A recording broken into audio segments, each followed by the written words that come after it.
Hi YouTubers, welcome back to Diecast Culture, and today I have a 1970 Ford Capri by Matchbox, part of the UK series, and these cars were really common on the roads in Britain during the late 70s, and yeah, just very nice looking. I think Matchbox have got the casting of this spot on. It's been really well done, and my only criticism is the tracking of the wheels. They stick too far out to be authentic, and the chassis base for some reason sticks out below the bumper quite a lot, which is not how the original car used to be. So taking a closer look,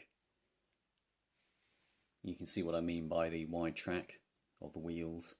They should be in on the inside of the sides of the body, and yeah, the chassis beneath the bumper. Why it's been done like that, I don't know. Some Matchbox cars don't have that excess of base beneath the bumper.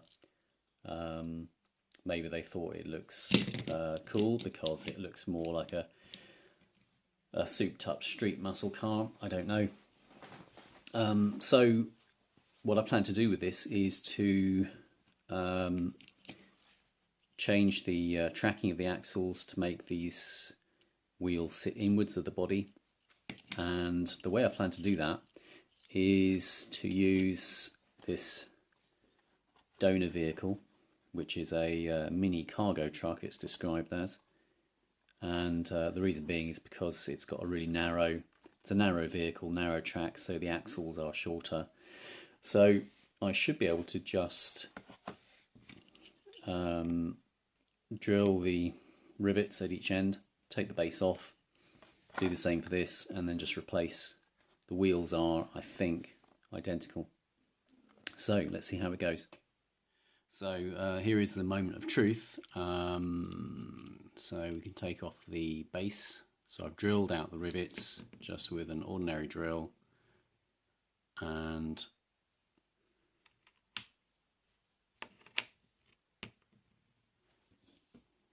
also done the same to the donor vehicle.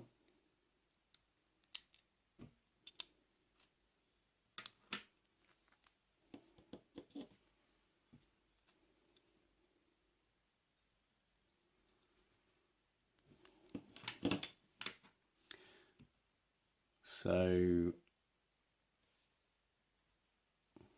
yeah, they've just got to be popped out of there, and the same on this. Okay, it didn't go according to plan so far because the donor wheels are in fact quite a bit bigger, and the bigger diameter wheel doesn't go well with this Capri, I don't think. So I'm going to keep the original wheels, and what I've done is I've snipped off the axles with a pair of pliers to make the axles shorter, and I'm either going to glue one end of the axles, glue the wheel to one end of the axles so it doesn't fall off, or what I've actually done already is just to bend the end of the axle very slightly so that the wheel doesn't come off, although what you do end up with is one wheel at an angle.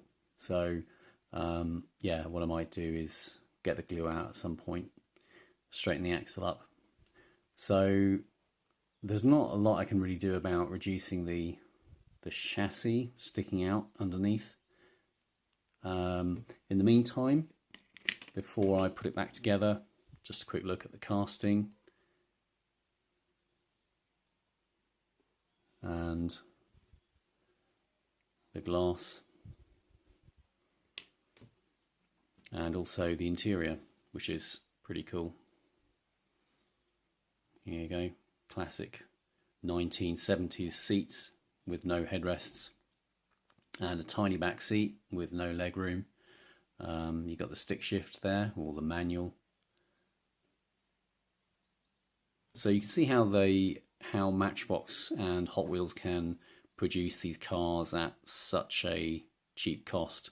They are actually, you know, simplicity in themselves. So you got the casting, the interior piece, the window piece, and two axles and wheels, and the base, and it all slots together. But the end result is something which is pretty durable and looks great. And here is the end result. You probably won't see much difference, but yeah, apart from that front left wheel, which is a bit at an angle, which I need to sort out. But the tracking is narrower now, and which is more in keeping with this age of car. So quite pleased with that result. That looks just a whole lot better. And I'm probably picking here, but the ride height of this Capri is probably a little bit higher than the original would have been. So yeah, for the moment, not a lot I can do about that. But I do like the position of those wheels a little bit more now. And the other thing I had to do to make the tracking narrower was to get rid of these nibs, the purpose of which is probably to keep the wheel away from the chassis so that it spins freely. So on the Capri wheels, those nibs have gone, and at the moment, currently, the Capri does not roll. But it will roll once I've straightened the axles and glued the wheels to one end of the axle. So that'll be done at another point. About the paintwork and stuff, so yeah, it seems to be that black bonnets are all the cool at the moment, but what we've been left with is the panel gap has been left. So I think that would look better if it was if the yellow strips there were got rid of, and certainly in the air vents below the windscreen. So I might do something about that.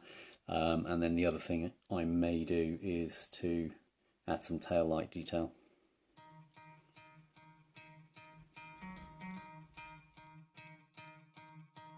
You could try to play, but you're never gonna beat me. Look the other way, what I'm doing ain't easy.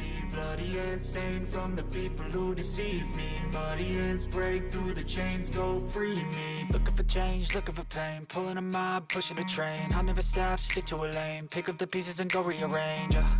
I'll be the best above all the rest, put me to the test and expect nothing less, you check as I'm chess, what's happening next, yeah. He got the venom, a tangible weapon, no coming in second. This life is a lesson, he got a new engine from pain, it's a blessing. New focus, no guessing, just bold and obsession, all in his possession. You got their attention, I'll leave an impression and take a redemption. Just kill, no discretion, your mind is a weapon. 11-11, it's time for progression, You could try to play, but you're never gonna beat me. Look the other way, what I'm doing ain't easy. Bloody hands stained from the people who deceive me. Muddy hands break through the chains, go free me. People like sheep move feet, hurt it easy. You don't wanna be fast asleep when they scheming. Better stand tall, ready for a fight, believe me. When they try the chains, you can say no, free me. So he's been looking for somebody who could say